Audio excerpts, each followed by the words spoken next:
Kalıbımı basarım ki bu telgraflar sahte. Onunla bakınca mı anladın sahte olduğunu? Karşılıklı gönderildikleri vakitlerle cevaplandıkları vakit arasında boşluk yok. Adam hem okumuş hem göndermiş. Diğeri de daha karşıdakinin cevabı gelmeden kendi cevabını yazmış. Ne söylediklerini düşünmemişler bile. İspat edebilir misin sahte olduklarını? İspat etmesine ederim de biraz vakit alır. Mustafa'm, ben bunun bir bakışta anladım demesinden şüphelenmiştim zaten kardeşim. Biz Abdullah'ı o gemiden indirecektik. Elimizde ispat olmasa da meselenin içinde bir namussuzluk olduğunu anladık. Bu da bir şey. Esat Paşa'nın defteri ne alemde? Hala yalamaya devam mı? O da mı maalesef? Hem öyle hem öyle değil. Ne? Nasıl hem öyle değil? Şimdi biz babamla ilk önce birkaç sayfayı işleme tabi tutmaya karar verdik. Bu elimde görmüş olduğunuz sıvıyı defterin sayfalarına sürdük ki Evet. sayfanın üzerindeki gazlardan temizlenmiş olsun diye. Evet, gazlardan temizledikten sonra daha okunaklı bir şey elde edecektik tabii ki. Gerçekten mi? Ben olsam ben de öyle yapardım. Mustafa'm, bunlar ne diyor kardeşim? Sadede geldi. Okuyabilecek miyiz? Okuyamayacak mıyız? Yazılar okunur hale geldi ama anlaşılır hale gelmedi. Mustafa'm, bunlar daha defterde ne yazdığını okuyamıyorlar kardeşim. Okuyamıyorlar. Arohet nezemer telepurit. Anlamadım. Arohet nezemer telepurit. Evet. Balkan lisanı. Geriye kalan sayfa işlerini bir an önce halledin. Şifreci memurlara gösterelim sonra. Telgrafların sahte olduğuna dair ne yap, ne et, ipuçlarının hepsini bul. İşin ucunda şehzadenin kellesi var. Mesele mühim. He, mühim mesele.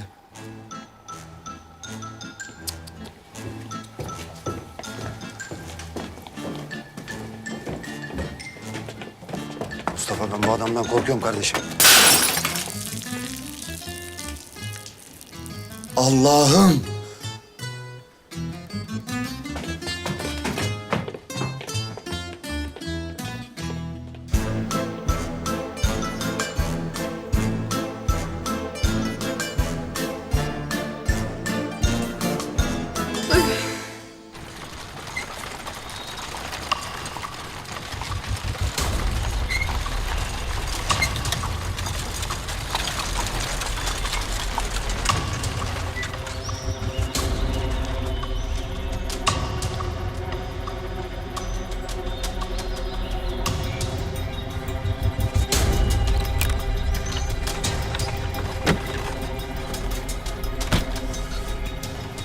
Bir an evvel konuya girersek şehzadem, bugün halletmem gereken çok iş var.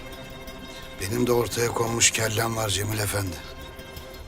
İşler sarpa sarıyor. Şimdi ne olacak?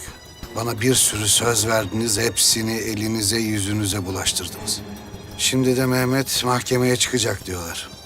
Ucu bana bulaşırsa bu işin. Şehzademiz gönlünü ferah tutsun. Üsküdar Kadısı verdiği adil kararlarla nam salmıştır. Muhakkak ki bu haine de gereken cezayı verecektir. Kesin mi? Kesin.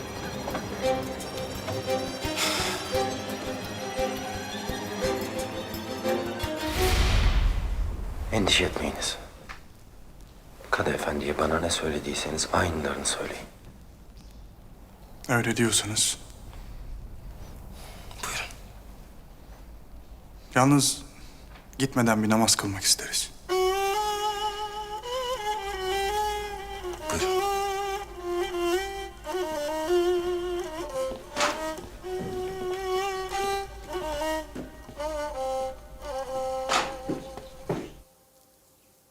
Padişah davaya sizin kadılık etmenize müsaade ederek şahsınıza ne kadar itimat ettiğini gösterdi.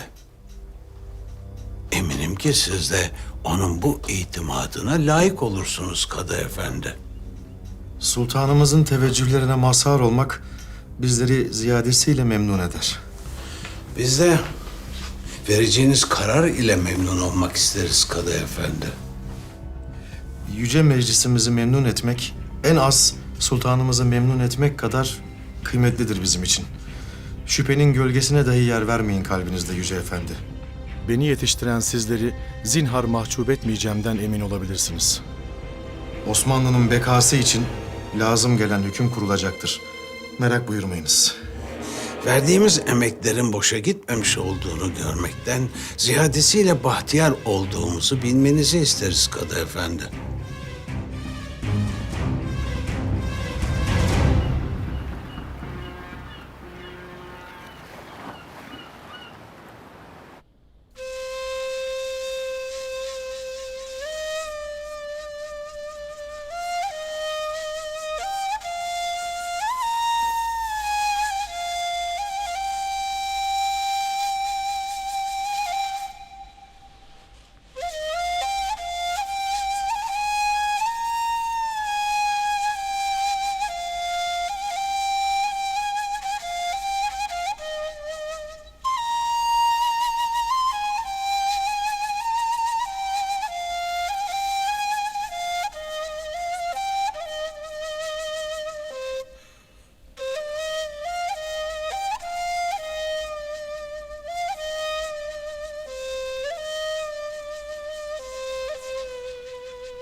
Mustafa, seninle yarenliğimiz hep beni koruman gereken durumlarda oluyor.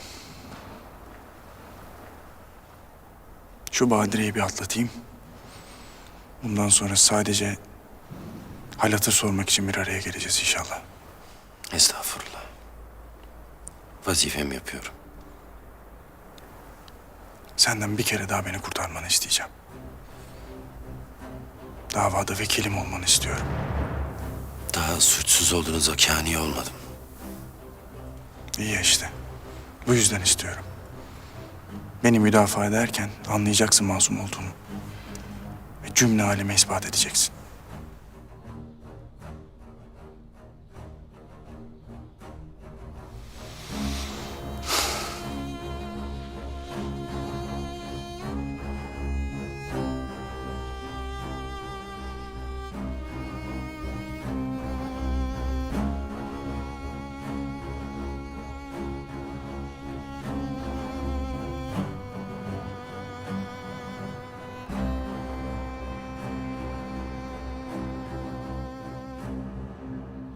Euzubillahimineşşeytanirracim. Bismillahirrahmanirrahim. Suçu olanlara yaptıkları hilelerden dolayı Allah katından büyük bir zillet ve şiddetli bir azap erişecektir. Hakikati ortaya çıkarmak ve ortaya çıkanın neticesinde hak edene hak ettiğini vermek makamımızın vazifesidir. Günah işlemeyi bırakmak tövbe etmekten daha kolaydır diye buyurmuş Hazreti Ömer radıyallahu anh. Buna rağmen günah işlemeye meylediyorsa bir kul ki bu günahı da Padişahımız Efendimizin canına, tahtına kastederek işliyorsa muhakkak ki cezası bellidir. Suça tevessül etmek, suçu işlemek kadar cezayı hak eder. Şüphesiz ki makamımız her daim gönlümüzden öndedir. Bu minvalde, bu menfur hadise hakkında bir malumatı olan var ise buyursun konuşsun. Dinleyelim, anlayalım ve dahi hükmümüzü verelim.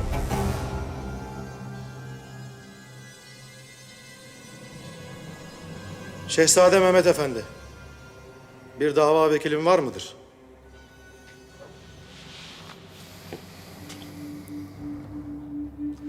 Vardır Kadı Efendi. Galata Karakolu'ndan eski münşir Mustafa.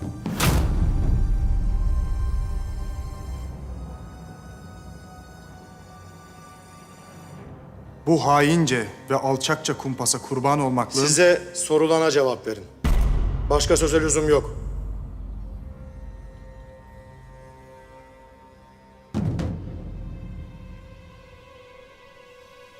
Evet Mustafa Efendi. Müdafaa olarak söyleyeceğiniz söz nedir?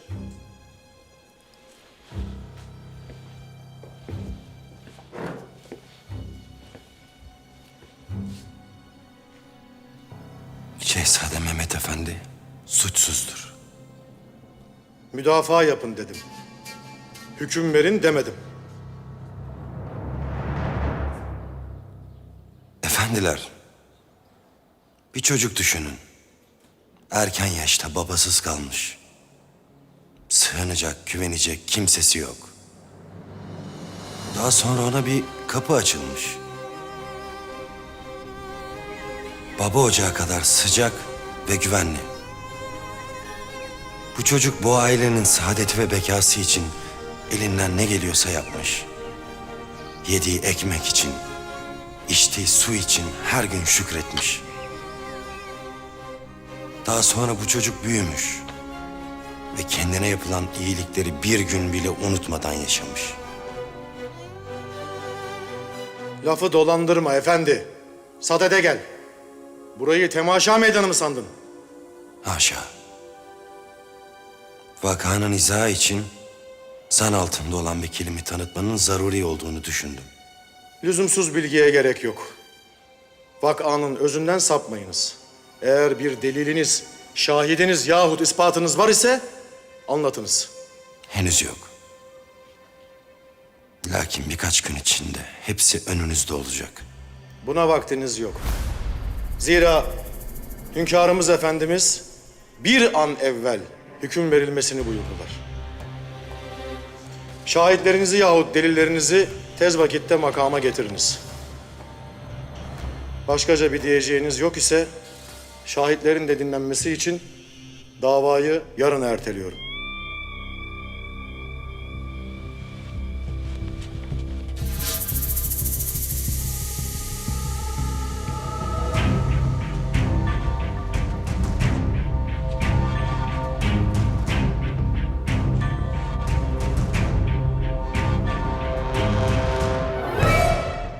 Hünkârım, tüm ruhumla, tüm benliğimle Mehmet'imizin masumiyetine inanıyorum. Lakin suçu var ise bile siz bizim babamızsınız. Evlatlar hata yapar. Cahilliklerinden, toyluklarından ama illaki yaparlar. Size padişahımız olarak değil, baba yarısı, amca sultanımız olarak yalvarıyorum. Mehmet'imi, biraderimi affediniz. Bizim de gönlümüz bin parça Murat. Şehzade Mehmet'in çocukluğu gitmiyor gözümün önünden. Gönlüm aklıma üstün gelecek diye korkuyorum. Bağışlayacaksınız yani. Hüküm vermesi için kadıya devrettik bu mevzuyu. Bizim gönlümüz salim bir karar veremez diye.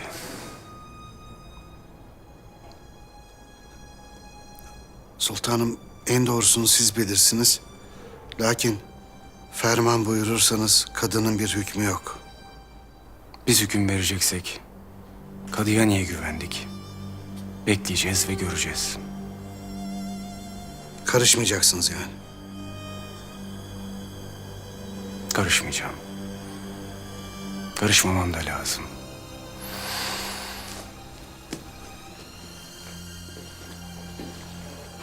Lakin senin niyetinin de farkındayım. Niyetim? Mehmet için bir şeyler yapmak arzusundasın. Bu mevzu için artık çok geç. Bu lüzumsuz ısrarından vazgeçmelisin. Sultanım nasıl uygun görürlerse.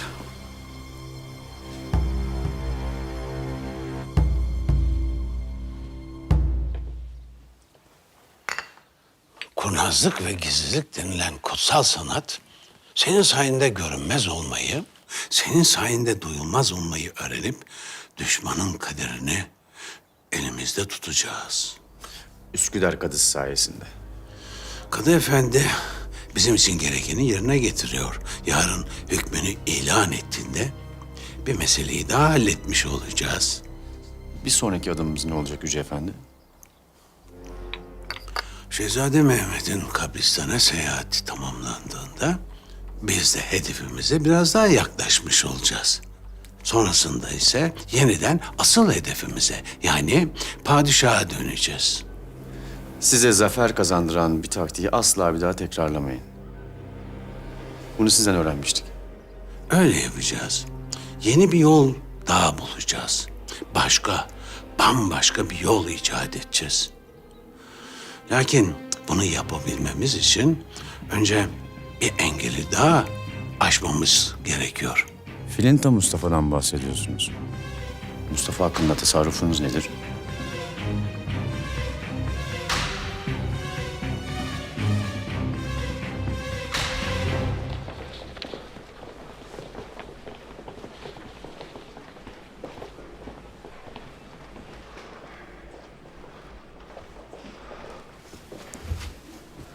Nasıl geçti mahkeme?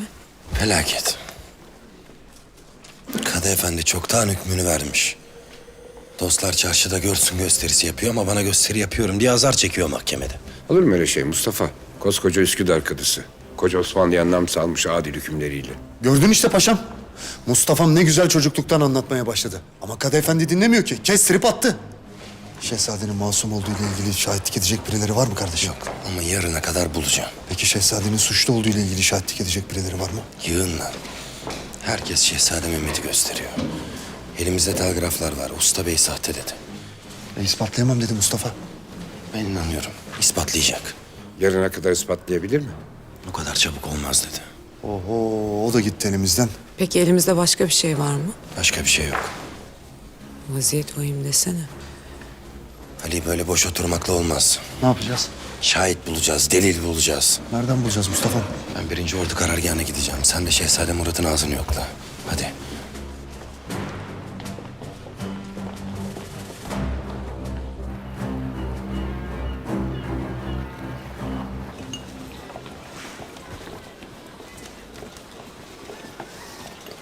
Yani benim görüşüme göre de pek münasip değil. Ferah mıydı adı? Neydi kızım? Farah. Yani yeni nikahlanmış bir karı kocanın evinde kadın kısmısının işine. Yani ben hariç tabii. Değil mi dadıcığım sen söyle. Ya. Ama ay limonlar. Oh. Ah, çok güzel kokuyorlar. Dadıcığım bir şey diyecektin. Ama emanet demişler. Mustafa'nın namusuna teslim etmişler kızı. Mustafa ne yapsın? Ha? Biraz da onun zaviyesinden bakmak gerekmiyor mu meseleye? Bakacak zaviye mi kaldı dadıcığım? Tükendim ben. Ayol dur. Daha yolun başındasın kızım. Sabret. Resulullah Efendimiz aziz ve celil Allah'ın nezdinde evlilikten daha kıymetli, daha sevimli bir bina inşaat edilmemiştir demiştir. Hı? Sen de tükenmeyeceksin. Bu binanın içini sevginle, anlayışınla, sabrınla, güzelliğinle besleyeceksin. Ki içine girdiğinde böyle için aydınlansın. Hem senin sevgini hak eden Mustafa. Sabrını hak etmiyor mu benim güzel kızım? Ha? Biraz daha böyle sabret. İyi ki geldin dadıcığım.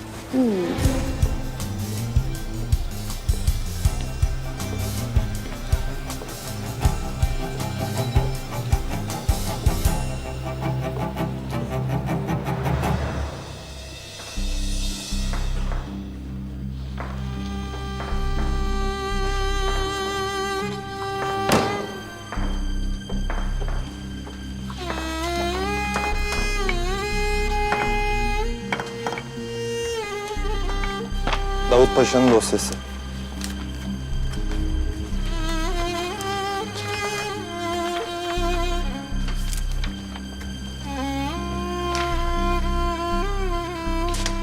Şehzade Mehmet vakası mı elindeki? Hayır Davut Paşa ile ilgili. Babanla ilgili yani. Bir türlü inanamıyorum ki. Zaten babam yoktu. Sonra kim olduğunu öğrendim. Şimdi yine yok. Bazen bilmemek daha iyidir. Yok hayır. Öğrendiğime memnunum. Sadece keşke daha evvel öğrenebilseydim. İnsan konuşmak istiyor, sarılmak istiyor. Ne bileyim şimdi hiçbirini bilemeyeceğim. Oğluna sarılmak gibi.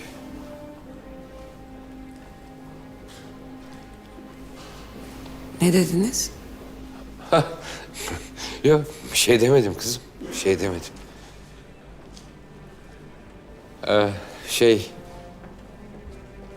Sen Celal'e çok mu yakındın? Evet tabii. Birlikte büyüdük. Celal nasıl biridir?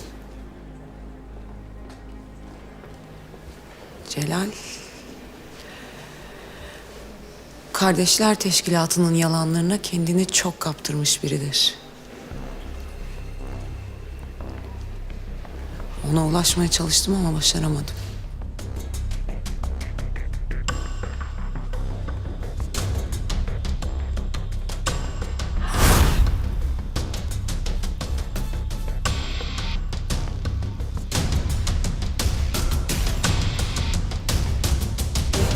Oğlum.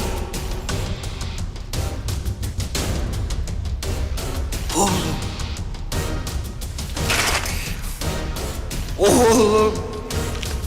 Bakma bana öyle. Bakma bana. Bakma. Bakma! Bakma bana öyle!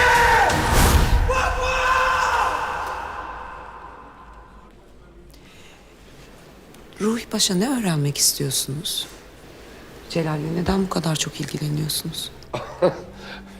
Yok canım. Öylesine sordum işte.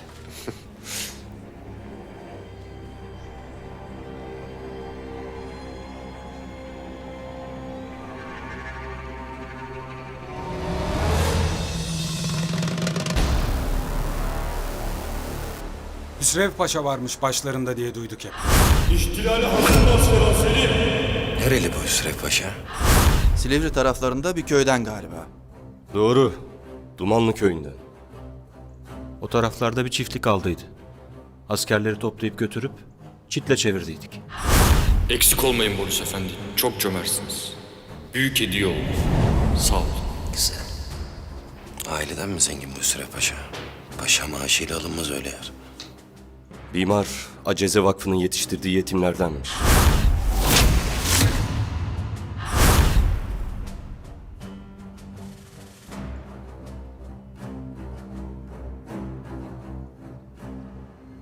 O kadar mektep, terbiye gör. Dürüstlük, samimiyet timsali ol. Sonun zindan olsun. Aklım afsalam almıyor Ali Efendi. Haksızlık. Ona diyorum yapılan büyük haksızlık.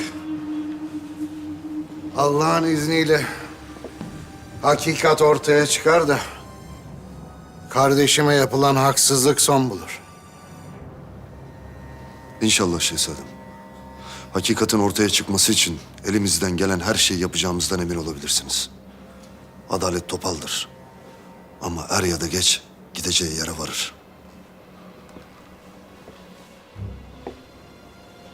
Varır değil mi? He? Ali, varır mı?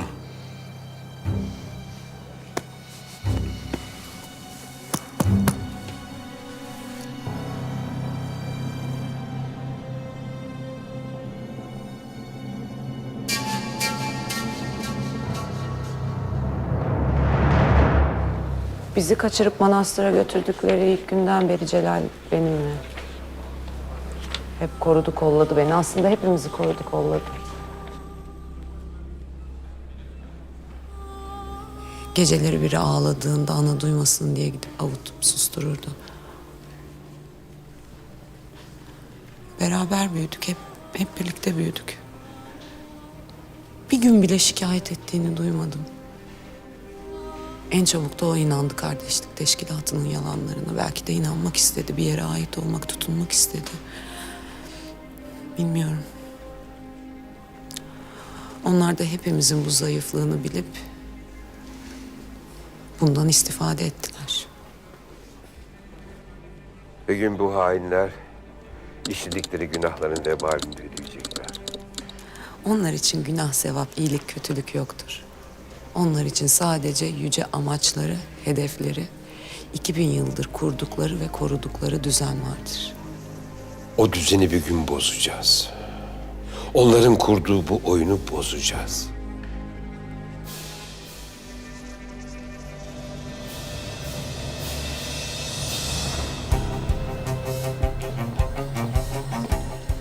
Bundan sonra hiçbir çocuk o hainlerden dolayı babasız kalmayacak. Hiçbir çocuk anasının kucağından kopartıp alınmayacak. Bizim bildiğimiz tek ana, bize zulmeden ana. Bize gerçek anne sevgisinin, anne kucağının ne olduğunu unutturdular.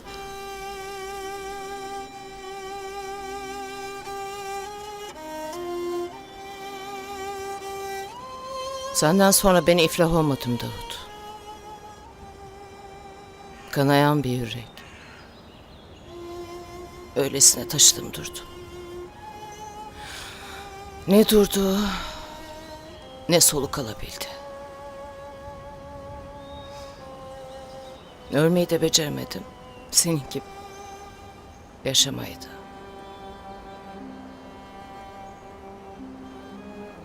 Beni aradığını biliyordum. Hem bulsan ne diyecektik ki birbirimize? Biricik yavrumuz.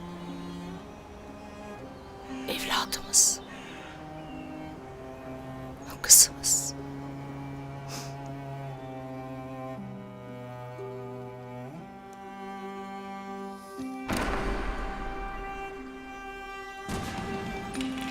Elimizden kayıp gitmişti. Ben evladımın acısını tam şurada taşıyorum. Şurada. Gizli gizli. Kimse bilmeden. Yıllar geçti. Ben geçtim. Hilal'im geçmedi. Ayağım dönse, yüreğim dönmez diyebileceğim bir kabri bile yok.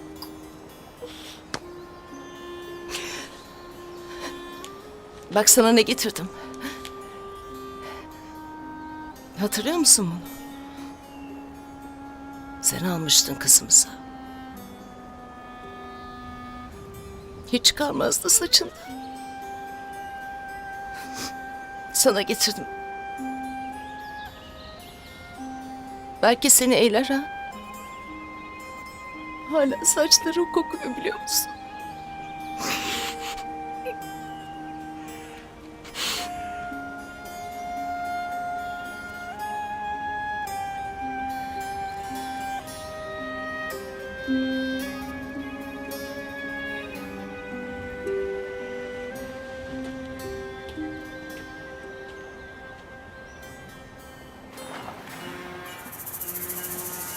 Üsküdar Kadısı harikulade idare ediyor davayı sultanım.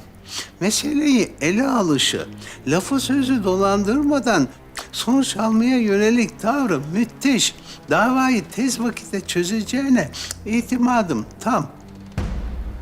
Senin de tam mıdır itimadın Mustafa? Kadı Efendi'nin ilminden şüphemiz yoktur. Lakin davayı aceleye getirdiğini düşünmekteyim. Kadıya ben emrettim bir an önce neticelendirsin davayı diye. Biz de davanın bir an önce neticelenmesini arzu ediyoruz. Ama şehzademiz hakkında yaptığımız tahkikat devam etmekte ve vaktimiz dar. Ayrıca yeni malumatlar edinmeye başladık. Nedir bunlar? Yarın hepsini Kadı Efendi'ye bildireceğim. Ama sultanımız bilmek isterse... Mustafa doğru der Kenan Efendi. Kadıya verilecek malumat kadıya verilsin. Biz vakti gelince nasıl olsa öğreniriz. Ferman padişahımızındır.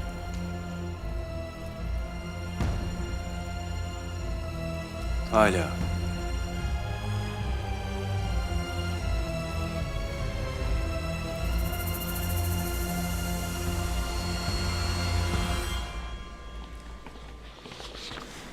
İşin başında Hüsrev Paşa varmış. Bu yeni bir şey değil ki Mustafa. Sorguya çektiğimiz herkes aynı şeyi söylüyor.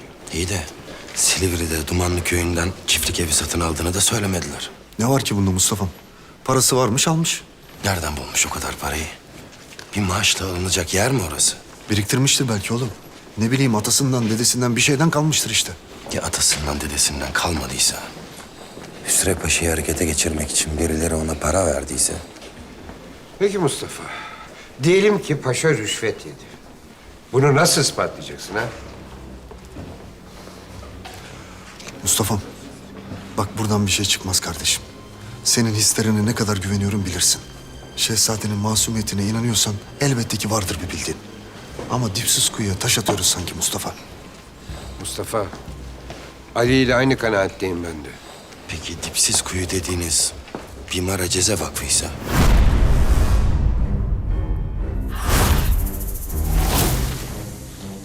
Bu ihanetin arkasında Boris Zaharyas var. Bimar Acize Vakfı'nın arkasındaki kişi sensin. Yüce Meclis için çalışıyorsun değil mi? Acize Vakfı'nın talebeleri, Yüce Meclis'in hizmetkarları demek. Boris'te Bimar Aceze Vakfı arasındaki bağlantıyı bulabilirsek... Boris'in vakfa ödediği 50.000 altının belgesi var elimde. Boris, Bimar Aceze, yetiştirilen talebeler, kumandanlar... Bunların hepsi işin bir üst kısmını bize ulaştıracak. Şehzade Murat dolayından ne çıktı? Bu Şehzade Murat'ın dediğinden ben hiçbir şey anlamadım kardeşim. Bence kendi dediğinden kendi de hiçbir şey anlamıyor. Yani oradan da bir şey çıkmaz. Allah günah yazmasın da bu şehzadenin birkaç tahtası eksik galiba. Mustafa, ben birkaç gün İstanbul dışına gideceğim kardeşim. Sebep? Süreyya'yı doğuma kadar İstanbul'dan uzaklaştırmak istiyorum kardeşim. O buradayken çok huzursuz olurum ben Mustafa. En azından o güvendeyken kafam rahat olur. Nereye? Karamürsel. Bu Ethem Efendi'nin anası var ya, onun yanına.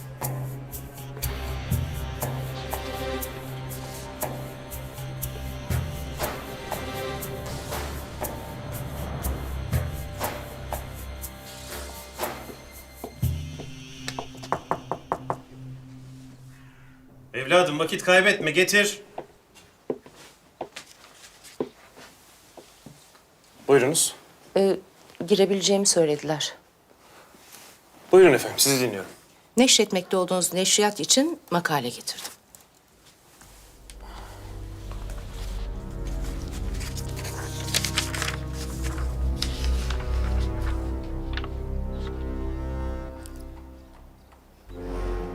Bu sizin kaleminiz mi İsmet Hanım? İsmet Fehmi. Mahlastır. Gerçek ismim değil. Ama münasip görürseniz bundan sonra yazılarımı kendi ismimle yazmak isterim. İsminizi bahşeder misiniz? Feriha Nur. Pekala Feriha Hanım. Makaleleriniz yayımlanırsa ücretini öderiz. Para için endişelenmeyin. Zira ben endişelenmiyorum. Tek emelim yazılarımın benim gibi düşünen insanlara ulaşabilmesi. Kazançtan beklentim budur. Oturmaz mıydınız? Lütfen buyurun. Teşekkür ederim. Böyle iyiyim. Neşriyatımızda sizin gibi yeni muhalif sesler duymak bizi mutlu eder. Ufkumuz açılır.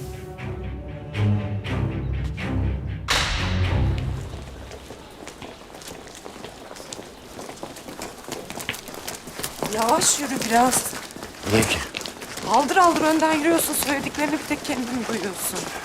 Dedim ki bizim zindandaki Asilzade'ye bir ben bir de biraderi inanıyor sanırım. İçimizin yanılmasından şüpheleniyorum. Şüphe iyidir. Hata yapmayı engeller. Hem düşünsene içeride haksız yere yatanın sen olduğunu. Akıbeti belli olmayan bir yere sürgün olma ihtimalinin olduğunu, kaybedeceğin itibarın da cabası. Ne demeye çalışıyorsun? Dışarıda birinin senin için senin yaptıklarını yapmasını istemez miydin?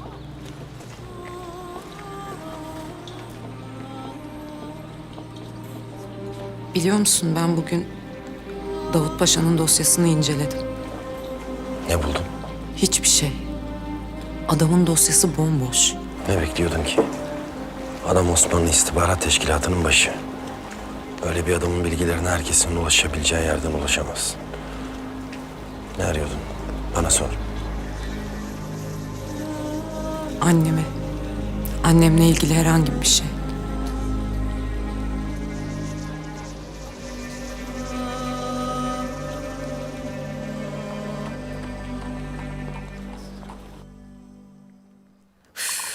Yani senin ağzından da laf almak çok zor. Yani kuruttun beni burada yol. Ne diyeyim Şerzan? Gittim işte. Verdim makaleyi. Bir göz attı. Pekala dedi. Ha, tabii benim ismimi verince daha iyi karşılamıştır Server Mithat seni. Adını vermedim ki. Aa, ne sebep? Ya peşin hükümsüz. Makalelerimi, fikirlerimi öyle değerlendirsin istiyorum. Ya yarın öbür gün yazını beğendim, neşrediyoruz dediğinde nereden bileceğim ben senin sayende mi, fikirlerimin sayesinde mi kabul gördü diye? Bunu anlamam lazım. Yoksa yaralanırım. Zaten yaram çok. Aa, başlama yine. Gibi açma eskileri. Bak, önünde nurlu ufuklar var hemşire. hadi gülümse. Ah. Alemsin. Asırlardır isyanlarla, harplerle yoğrulmuş topraklarda bir avuç hanedan efradının keyfi için canını feda eden evlatlara ağıt yakan gözü yaşlı anaların elindedir istikbalimizin anahtarı. Yazan İsmet Fehmi. Değişik bir kalem. Bir kadın hassasiyetiyle yazılmış sanki bu makale. Öyle zaten. Yazının müellifi bir kadın Bay Miloş.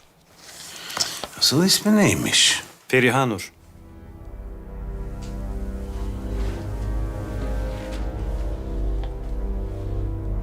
Feriha Nur.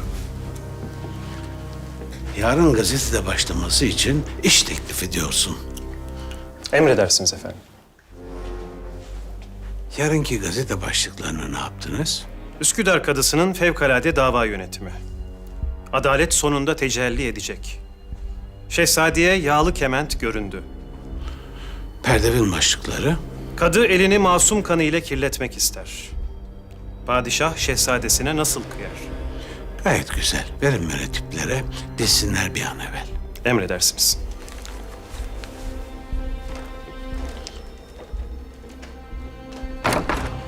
Tam mühimmatımız bitti derken yeni bir cephanelik keşfettik Efendi Cemil.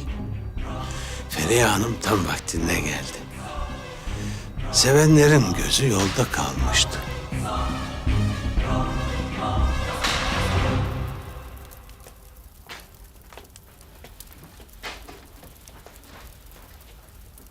Teşekkür ederim. Afiyet olsun.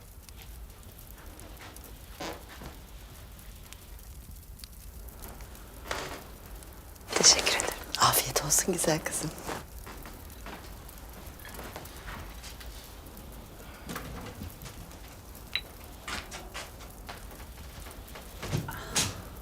Allah razı olsun dadı. Beni kurtardın Leyla'nın kahvesinden. Bırak. Ameliyat bıçağını tutan el kahve cezvesini tutamayıversin. Laf da söyletmiyor sana. Söyletmez dadıcığım.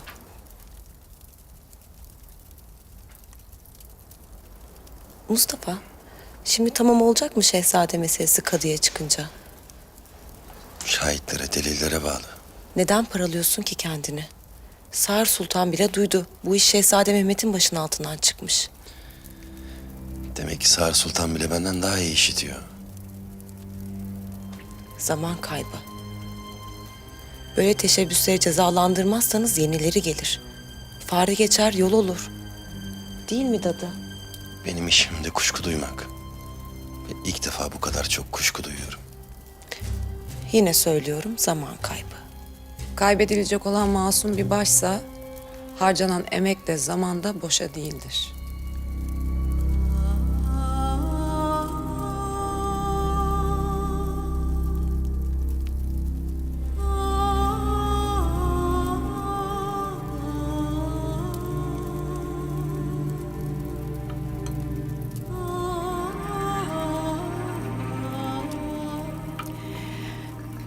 Ben artık kalkayım. Nereye? Misafiriniz var. Eviniz zaten kalabalık. Bir de ben burada kalmayayım. Yok kızım, hiç rahatsız olma, sen yerinde yat. Ben şuraya kıvrılırım. Ben ilk geldiğimde oraya kıvrıldım, pek rahat değil. Tavsiye etmem. Farah haklı. O rahat edemeyecek burada. Bırakalım babasının evine gitsin. Boşuna nefesinizi tüketmeyin. Zabitler burada kapının önünde bekleyeceklerine giderler Davut Paşa'nın kapısının önünde beklerler Mustafa. Hem artık ikiniz birbirinizi görüyorsunuz karargâhta bütün gün. Bırakalım da kızcağız kafasını akşamları dinlesin.